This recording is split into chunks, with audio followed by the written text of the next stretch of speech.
Kalian pernah gak sih pas malam gitu ngantuk tapi gak bisa tidur, jarumnya udah nunjukin jam 2, terus paginya ada UTS tapi tetap gak bisa tidur. Akhirnya kalian buka HP, nge-scroll sosmed gitu kan. Terus kalian nemu video ini, sejarah bahasa. Sesuai sama judul videonya, hari ini kita bakal bahas soal perkembangan ejaan bahasa Indonesia. Kok bisa sih sampai jadi bahasa yang kita pakai sekarang?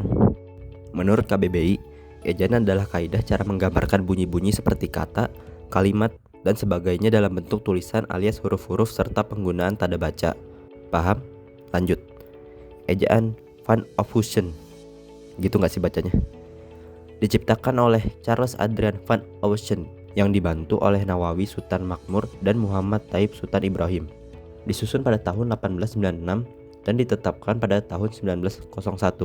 Ejaan ini menggunakan huruf Latin dan sistem ejaan bahasa Belanda.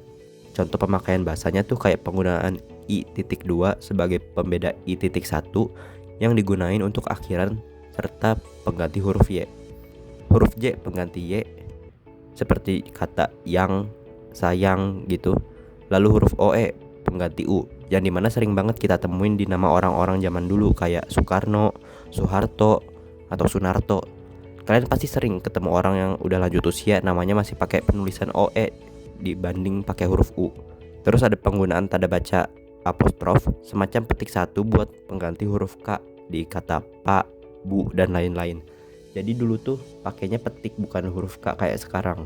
Lanjut ejaan Suwandi atau ejaan Republik.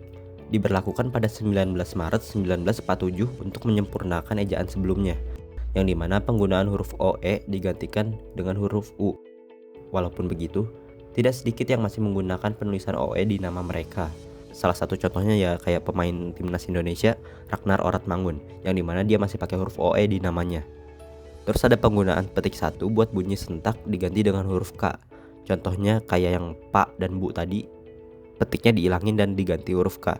Contoh lainnya tuh kayak tidak, tak, dan sentak, itu pakai huruf K. Lalu penggunaan angka 2 untuk kata yang diulang-ulang seperti main-main, makan-makan, kupu-kupu, ya pokoknya yang diulang-ulang. Lalu awalan di dan kata depan di, yang dimana ditulis serangkai dengan kata yang mengikutinya. Contohnya di rumah dan di sawah. Terus sekarang ada ejaan yang disempurnakan alias EYD. Diresmikan pada 16 Agustus 1972 melalui keputusan Presiden nomor 50 tahun 1972. EYD edisi 2 pada 1987, edisi 3 pada 2009. Kemudian pedoman tersebut diubah lagi menjadi PUEBI edisi 4, singkatan dari Pedoman Umum Ejaan Bahasa Indonesia karena pengaruh dari kebijakan politik. Dan pada tahun 2022 dikembalikan lagi menjadi EYD edisi 5. Salah satu pakar ahli menyatakan bahwa EYD lah yang paling melekat bagi masyarakat Indonesia, makanya nama itu dipakai lagi. Ya, mungkin segitu dulu ya pembahasan hari ini. Kalau ada tambahan atau koreksi, bisa langsung tulis di komen aja. Kita sama-sama belajar di sini.